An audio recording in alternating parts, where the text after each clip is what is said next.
Bapak Ibu yang saya hormati, teman-teman sesama anak muda, insya Allah akan terbuka 19 juta lapangan pekerjaan untuk generasi muda dan kaum perempuan. 5 juta diantaranya adalah green job. Green job ini adalah tren peluang kerja masa kini dan masa depan.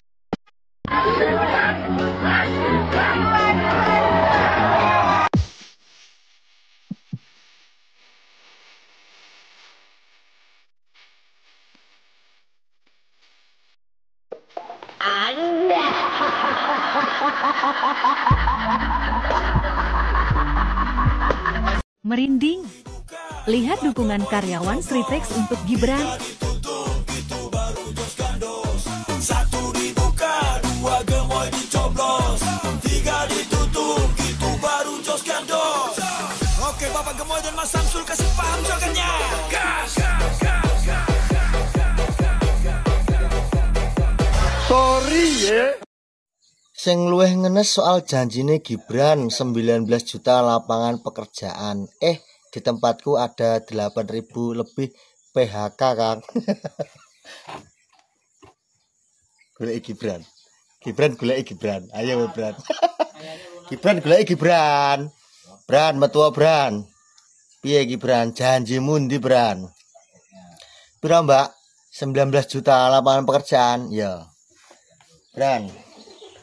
Ditagih janjimu Bran. Wes jo enak-enakan joget-joget tok ae Bran. Kuwi wong do nagih janjimu kuwi ndi? 19 juta lapangan pekerjaan ndi Bran?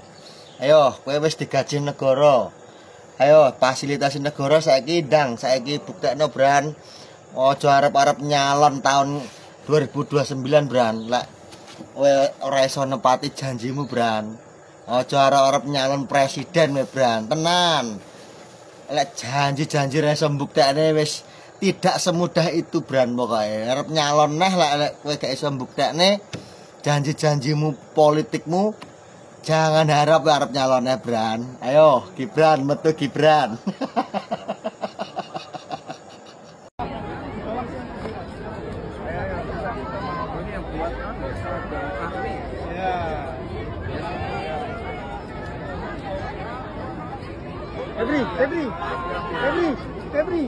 Febri, sini dong.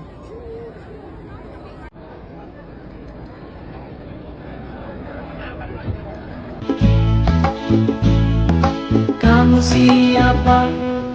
Kamu siapa? Siapa? Sama sama Bu Susi. Oh, ada yang anaknya juga bekerja di sini. Ada yang sudah mungkin punya cucu juga. Hutang 25T bikin pabrik tekstil Sritex angkat tangan. Kok bisa hutang sebanyak itu? Coba simak supaya kamu tetap up to date sama beritanya. Sritex yang dijuluki sebagai raksasa tekstil di ASEAN resmi dinyatakan pilot oleh Pengadilan Niaga Semarang. Kenapa? Karena imbas dari ketidaksanggupan membayar hutang sesuai dengan jatuh temponya. Tapi yang bikin kaget, utangnya itu ternyata sampai 25T dan itu terpecah ke obligasi luar negeri sekaligus puluhan bank lokal dan luar negeri. Pertanyaannya, kenapa bisa hutangnya sebanyak itu sih? Ke puluhan bank juga. Nah, coba kita kilas balik sedikit. Sritex ini didirikan oleh HM Lukminto pada tahun 1966 yang awalnya hanya jualan kecil di pasar Klewar Solo. Sampai akhirnya lambat laun bikin PT, bikin pabrik, kemudian dipercaya buat bikin seragam militer NATO karena sudah qualified. Tahun 2013, Sritex melantai di Bursa Efek Indonesia dengan kode SRIL. Ini jadi pencapaian besar untuk usaha yang awalnya kecil-kecilan di pasar. Long story short, di 2020 kalian semua tahu kan pandemi COVID-19 dan kita semua jadi korban termasuk Sritex. Tahun-tahun pandemi itu Sritex merencanakan ekspansi bisnis yaitu beli mesin baru, perluas kapasitas produksi dan lain-lain. Tapi ternyata karena efek pandemi, demand jadi melemah. Bisa dibilang ekspansinya ini tidak didukung keadaan global. Dan akhirnya sejak tahun 2021 rugi mereka diperparah sama pembengkakan utangnya sampai sahamnya kena suspensi dari BEI. Akhirnya 2024 pilot dan fakta Faktanya sudah banyak pabrik di Indonesia yang tutup sepanjang tahun 2024, termasuk pabrik-pabrik tekstil. Tapi buat Sritex ini sebenarnya ada lagi nih diskusi panjang soal opsi penyelamatan Sritex oleh pemerintah. Salah satunya bailout. Nah, menurut kalian Sritex ini apakah sebegitu pentingnya untuk diselamatkan, apalagi dengan opsi bailout? Coba komen di bawah ini, what do you think? Kalian masih ingat gak sih guys, 4 bulan yang lalu nih, Presiden Prabowo memerintahkan Wakil Menteri Ketenagakerjaan Immanuel Ebenezer mengunjungi pabrik Sritex untuk memastikan tidak akan ada pemutusan hubungan kerja atau PHK pada karyawan PT Sritex yang ketika itu dinyatakan pilot. Jadi negara nggak boleh lalai soal ini. Negara harus hadir. Saya merasakan mobil patriot di sini. Saya merasakan rohnya Pak Prabowo ada di sini. Jangan biarkan ini hancur karena orang-orang yang bertanggung jawab. Dan kita berbicara ini di momen Cipta ini kita kepasang tangan kita berjuang bersama Sritex. Semoga kita dapat benar-benar sampaikan terkait yang sampai pada PHK. Hidup Prabowo! Hidup Prabowo! Namun sekarang malah berbanding terbalik. PT Sritex kini resmi ditutup pada tanggal 1 Maret 2025. PT Sritex pun melakukan PHK massal terhadap lebih 10.000 buruhnya.